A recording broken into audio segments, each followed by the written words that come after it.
Welcome back to part 2 of the Fundamentals of Post-Production video tutorial for issue 24, the January issue of the Chasing the Light online magazine. Now, in part 1 we looked at this image of the Exmoor pony and converted two different images, two different conversions. One for the highlights here with the sky in, really trying to make the most of that dramatic backdrop of the sky, one for the landscape and the horse here on the right. And now we're going to merge them, put them together to produce an image with a beautiful range of tones and the best drama available. Now what I'm going to do is nothing that we haven't covered before in these video tutorials, but it's only by practice and repetition that we mask the techniques that we need. So there is absolutely no harm in going through things again. And of course every image is different, utilizing different skills and a different vision to bring out the best in it. So first thing I'm going to do is I'm going to take this image here and I want to drop it on top of this lighter image as a darker layer, and I have an action to do that. I'm just going to bring it over from my other palette here, and it's called Select All, Cut and Close. And if I just click on that arrow there, it tells you what I do with this action. I set the selection, which in this case is going to be the whole image. I cut it and close it. Nothing more than that. It's just a little action that saves me time. So I'm going to play. First of all, make sure I've selected the right image, the dark one. I'm now going to just play that selection. It's selected it and closed the image. Next thing I do is just go Control V, and it pastes the dark image on top of the light one. If I bring over my layers palette here, you'll see now I have the dark image as a layer on top of the bright image. So now what I want to do is just select the area of the dark image that I want to see, and I'm going to do that by using, excuse me, this tool here, my favorite. Well, there's various ways of doing this. As we looked at last month, I could use the lasso tool, but let's do something different. Just let's use the quick selection tool. We looked at using that last month, so let's do it again. And I just want to move it across an area here like this, and it's done a damn good job of selecting just the sky. As usual, I want to feather that selection so that we don't have glaringly obvious transitions, and I have another action to do that, and it's called Feather and Mask. So basically it feathers that selection by 250 and then makes a layer mask of that. To do that manually, I would go Select, Modify, Feather. In this case I'm going to feather it over a radius of about 250 pixels. OK, and now I would go Layer, Layer Mask, and Reveal Selection. And what it's done is created a mask with allowing me to see the brighter image underneath and the darker one of the sky. It's not bad, but I'm not entirely happy with it because there's a touch of a halo effect around, particularly around the horse here. And if I click this off, you can see where the mask has been applied, what we're seeing of the darker image on top. And sure enough, there is this feathering around the back of the horse which is causing that halo effect. So what I want to do is modify the edge of that mask, and the way I do that is using the paintbrush tool. I'm just going to get rid of my actions palette for now, take that out of there, so we have more space to work here. Go up a little bit, and no, it's too big. To record these videos I have to use a fairly small image area, which makes things a touch tricky. Let's go up to about there. I'm going to move this out the way over here. I'll bring that back when we need it, the layers palette. I have another monitor which I can't show you on video, where I have all my tools palettes located. So let's now bring that paintbrush into operation, and I'm going to now select that paintbrush tool here, and what I want to do is paint. Bring the layers palette back over and show you. What I want to do is paint with white. So I'm actually dealing with this halo effect around the edge of the horse, and I want to increase the area that the sky is showing through to take out that halo effect. I can then fine-tune that using the paintbrush tool to paint in black if I go too far.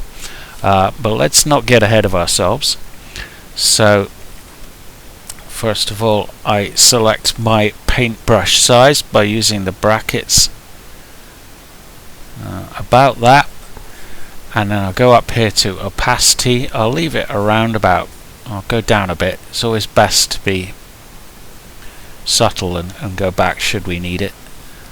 Slightly larger brush, paintbrush here, and now I'm going to start painting in here. Now if I, for the purposes of demonstration, put that opacity right up to a high opacity, you'll see immediately the effect I'm having. Can you see it? It's dialing in, it's letting me see more of that darker image on top. It's adjusting the masking. It's actually painting away the masking which is being applied to the bottom of the image, letting me see more of the sky, and immediately that's done a pretty good job of dealing with that halo effect. I'm going to come down on the opacity a touch, but it looks much better. You can't see that horrible halo effect which is so obvious and such a giveaway of over post-production.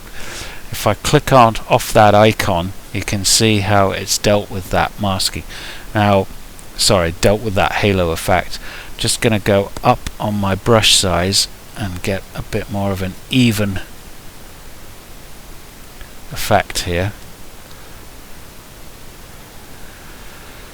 This is the sort of thing that can take a bit of time, but the more you do it, the better you get at it. And the thing is to really stop and consider what you're doing. It's very easy to get confused with this masking business.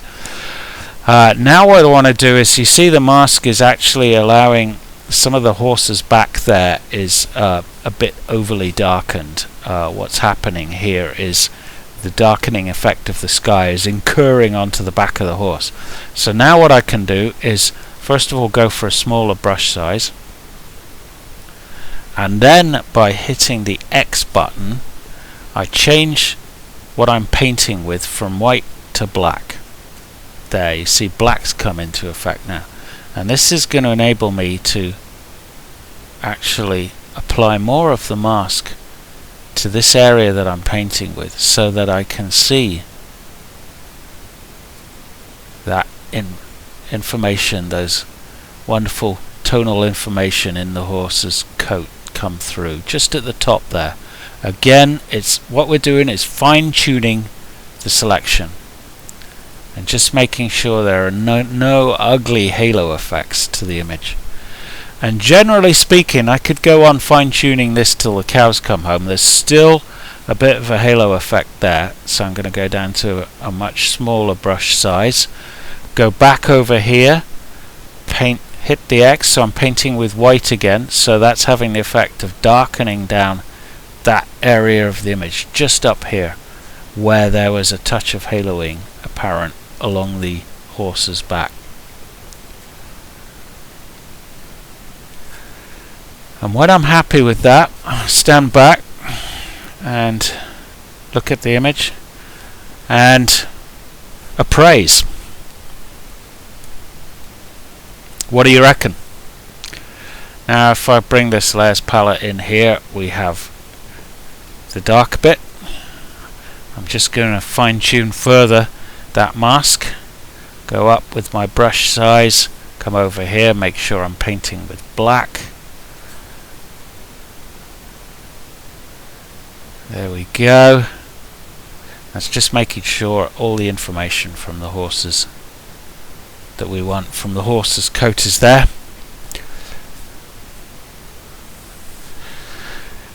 If you really look at that and consider where we started, it's quite interesting. I can fine tune this picture now. I'm just going to select the background layer.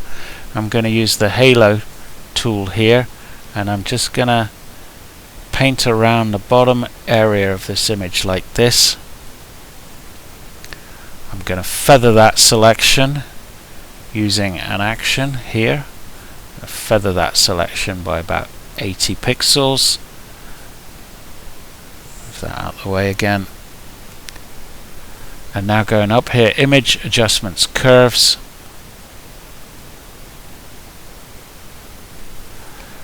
I bring my tonal curve into play, and that's just the tonal curve of that area of that bottom background layer.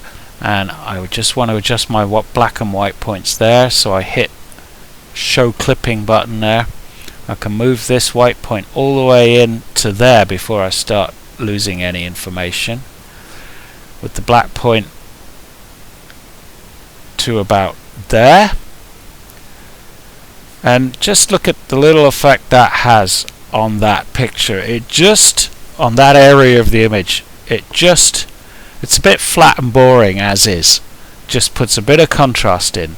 It's a little bit overly bright, so I'm just going to bring that tone curve back a touch, preview it on and off, and it's just introduced some contrast into that bottom area of the image. Okay. At this stage I would always pause and think about what I want to do, if anything at all, to the picture.